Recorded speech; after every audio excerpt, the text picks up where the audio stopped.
আসসালামু আলাইকুম এভরিওয়ান। আমরা চলে এসেছি Kotlin এর নতুন আরেকটি টিউটোরিয়াল নিয়ে।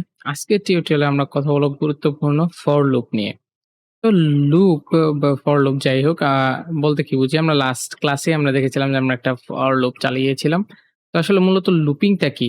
লুপিংটা হচ্ছে এরকম একটা জিনিস যে ধরেন যে আপনি ম্যানুয়ালি 1, 2, 3, 4, 5, 6, 7, 8, 9, 10 পর্যন্ত আপনি যোগ করতে পারলেন। বাট সংখ্যাটা যখন অনেক বেশি 100,000 টাইম বা লাক্স টাইম হইতে পারে। তখন আপনি কি করবেন? তখন তো আপনি ম্যানুয়ালি আর আপনি 1 যোগ 2 যোগ 3 যোগ এরকম ভাবে করতে পারবেন না।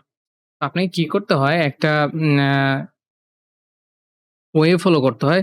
যে ওয়ে এর মাধ্যমে আপনি হচ্ছে আ অনেকগুলো প্যারামিটার একসাথে যোগ, বিয়োগ বা হচ্ছে আপনার যেটাই করা দরকার, কাউন্ট করা দরকার সবকিছু করতে পারেন। তো সেজন্যই আপনার কাজটাকে সহজ করার জন্য ফর লুপটা আনা হইছে। তো আপনি ম্যানুয়ালি 1, 2, 3, 4 দিয়ে করা লাগবে না। সে ম্যানুয়ালি একটা রেঞ্জ দেওয়া থাকবে। এই রেঞ্জ থেকে এই রেঞ্জ পর্যন্ত সে যোগ করে দেখাবে বা বিয়োগ করে দেখাবে বা যা করা দরকার সে করবে আরকি। সো আমরা যদি একটা এক্সাম্পল দেখি আমাদের কাছে এই জিনিসটা আরো ইজি হয়ে যাবে। তো আমরা চলে যাই সরাসরি এক্সাম্পল এ। আমাদের যে মেইন মেথডটা আছে আমরা ওটা মেইন ফাংশনটা আছে ওটা কল করে নিলাম। দেন এখানে আমি বলে দিলাম হচ্ছে যে একটা লুপ চালাই। ধরেন যে আমি অ্যা আমরা নরমালি আচ্ছা করার আগে আমি আগে একটা নরমালি যোগ করে দেখাই। আমরা যখন নরমালি যোগ করতাম তখন আমাদের ধরেন যে অ্যাম যোগ করার ক্ষেত্রে ধরেন আমরা প্রিন্ট দেন ধরেন যে আমি কি করতাম 1 + 2 + 3 + 4 + 5 এরকমভাবে করতেই থাকতাম। ঠিক আছে? কত করা যায়, হ্যাঁ? তো এগুলো হচ্ছে ন্যাচারাল নাম্বার যেগুলো যোগ। তো আমার এখন কথা হচ্ছে এটাকে আমি লুপ করে ফেলবো একটানে। যেটা আমার একাধিক দরকার নেই। সো আমরা ১ম এ যেটা শিখব সেটা হচ্ছে ফর লুপ। তো আমরা লিখলাম হচ্ছে ফর। দেন আমাদের এখানে প্যারেনথেসিস দিতে হবে। একটা ব্লক থাকবে, সবকিছুর একটা ব্লক থাকে। যেমন হচ্ছে এখানে এই আমাদের মেইন ফাংশনের যেই ব্লক এটা হচ্ছে এইটা। কার্লি ব্রেস দিয়ে শুরু হবে, কার্লি ব্রেস দিয়ে এন্ড হবে একটা ব্লক। ফর লুপের ক্ষেত্রে আমাদের আমাদের এখানে প্যারেনথেসিস দিয়ে শুরু হইছে। দেন হচ্ছে আমাদের একটা ব্লক তৈরি হবে। ব্লকের আন্ডারে আমরা ব্যাক কোডগুলো করব। তো আমি এখানে একটা নিলাম যে i নিলাম। i টা ধরেন যে এটাতে আমার মানে কাউন্টিং ভ্যালুটা রাখবে আরকি। ধরেন যে আমি বললাম যে ১ থেকে ৯ পর্যন্ত চলো। ঠিক আছে? ২ টা ডট দিবেন। এটাকে রেঞ্জ বুঝায় আরকি। Kotlin এর ভাষায় রেঞ্জ। মানে ১ থেকে সমান ১ এর সমান বা ১ ১ এর থেকে বড় অথবা সমান যাবে এবং ৯ থেকে ছোট অথবা সমান পর্যন্ত সে কি করবে? লুপটা চালাবে। তো এখানে আসার পর আমি এখানে ধরেন যে উপরে একটা ভেরিয়েবল ধরে নিয়ে আসতে হবে যে রাখতে হবে var sum equal to কি আমি 0 দিয়ে দিলাম। দেন আমি এখানে বললাম হচ্ছে sum ইকুয়াল টু এটা এগুলো আমরা আগে দেখছি অপারেটর গুলা। এখানে জাস্ট i এর মানটাকে যোগ করে দেব। i এর মানের ভিতরে কি আসতেছে? একবার লুপটা ঘুরবে i আসবে। i এর ভিতরে 1 আসবে। একবার লুপটা ঘুরবে 2 আসবে। একবার লুপটা ঘুরবে 3 আসবে। এরকমভাবে ৯ পর্যন্ত চলতে থাকবে আরকি। তো সে ১ থেকে ৯ পর্যন্ত সংখ্যার যোগফলটা আমাকে এখানে দিয়ে দিবে।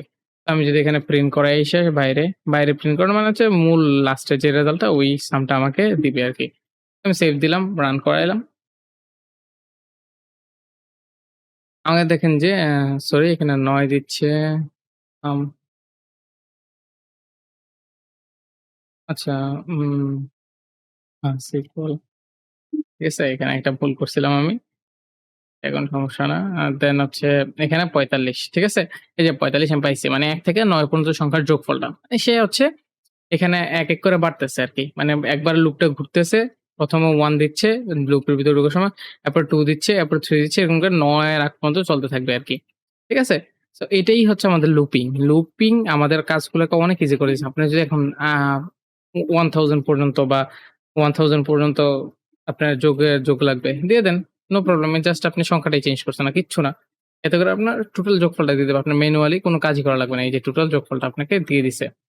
এটাই হচ্ছে লুপিং এর সহজলভ্য। তো আরেকটা জিনিস আমরা দেখতে পারি সেটা হচ্ছে ধরেন যে এখানে ১ থেকে সরি ১ থেকে ১০ পর্যন্ত আমি রেঞ্জটা আমি দিলাম। সো আমাকে সে হচ্ছে ১ থেকে ১০ পর্যন্ত মানে ৫৫ দিল। এখন আমাদের আরেকটা আছে এই ডট ছাড়া। ডট মানে হচ্ছে রেঞ্জ। আরেকটা আছে আনটিল। ঠিক আছে? রেঞ্জ থাকুক, আমাদের রেঞ্জটা থাকুক। এটার নিচে আমি হচ্ছে ধরেন যে এটা কি করি? কপি করি বা হচ্ছে আপনি এই জিনিসগুলোকে ১ থেকে এই পর্যন্ত প্রিন্ট করাতে চান। আমি জাস্ট প্রিন্টটা করে রাখি এখানে। মানে হচ্ছে ১ থেকে যা আছে সবগুলা প্রিন্ট করাবে আরকি। মানে i এর মানটাকে প্রিন্ট করাবে। সেভ দিলাম। তাইলে আপনার আরো ক্লিয়ার হয়ে যাবে। এই যে সে আমাকে ১ থেকে ১০ পর্যন্ত প্রিন্ট করে দিল। তো আমার আরেকটা শব্দ আছে সেটা হচ্ছে আনটিল। ঠিক আছে? আমি ওইটা কি করব এখন? আমি এটাকে টেস্ট করলাম। এই কোলন গুলো সরাই দিয়ে আমি হচ্ছে আনটিল ইউজ করলাম। আনটিল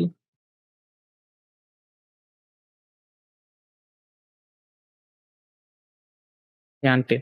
আনটিল মানে হচ্ছে আগ পর্যন্ত এই যে দেখেন যে ইকুয়াল দেয়নি কিন্তু আগেরটা কিন্তু ইকুয়াল ছিল। বাট এটাতে কিন্তু ১ এর সমান অথবা বড় বাট হচ্ছে ১০ এর থেকে ছোট।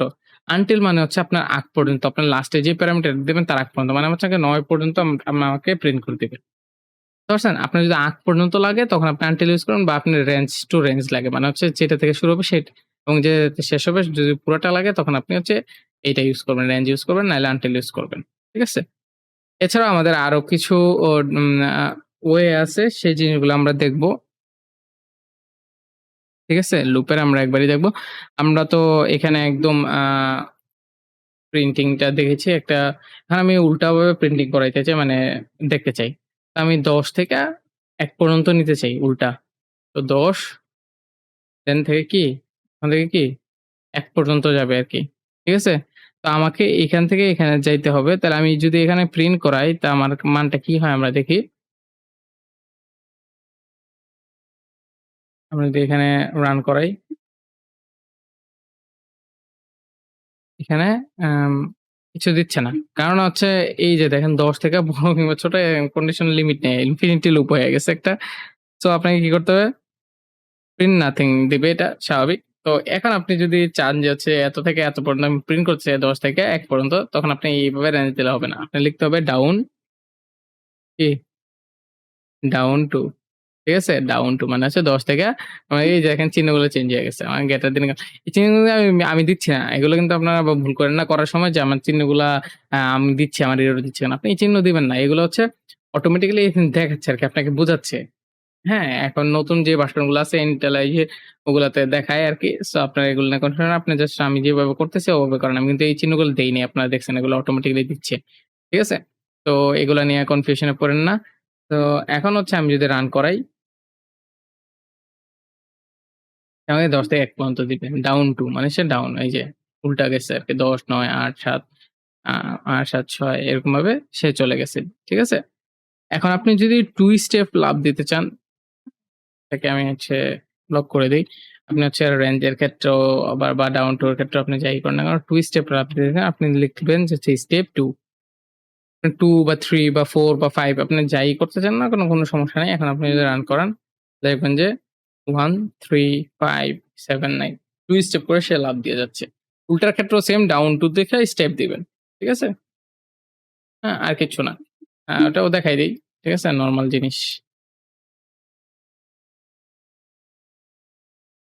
ওটাকে আমি কপি করে নিয়ে নেই এখানে। এই যে ওটাকে। এখানে ডাউন টু আছে দেন হচ্ছে আপনি স্টেপ লিখলেন স্টেপ 2 ঠিক আছে? বা 3 এবার 3 দিলাম। ঠিক আছে? তাহলে সে 3 স্টেপ করে সে হচ্ছে লাফ দিবে, জাম্প করবে। তো 3 এর পর 7 3 স্টেপ জাম্প এরপরে 4 এরপর 1 তো আমরা দেখলাম যে আসলে মূলত আমাদের ফর লুপটা কিভাবে কাজ করে এবং কতটা স্ট্রং সে। তো যদি লুপে বুঝতে প্রবলেম হয়ে থাকে অবশ্যই কমেন্ট বক্সে জানাবেন। আমরা দ্রুত সমাধান দেওয়ার ট্রাই করব। আ সো আজকের টিউটোরিয়াল এ পর্যন্তই। আমরা নেক্সট টিউটোরিয়ালে আরো কিছু লুপ সম্পর্কে জানবো। সো আসসালামু আলাইকুম।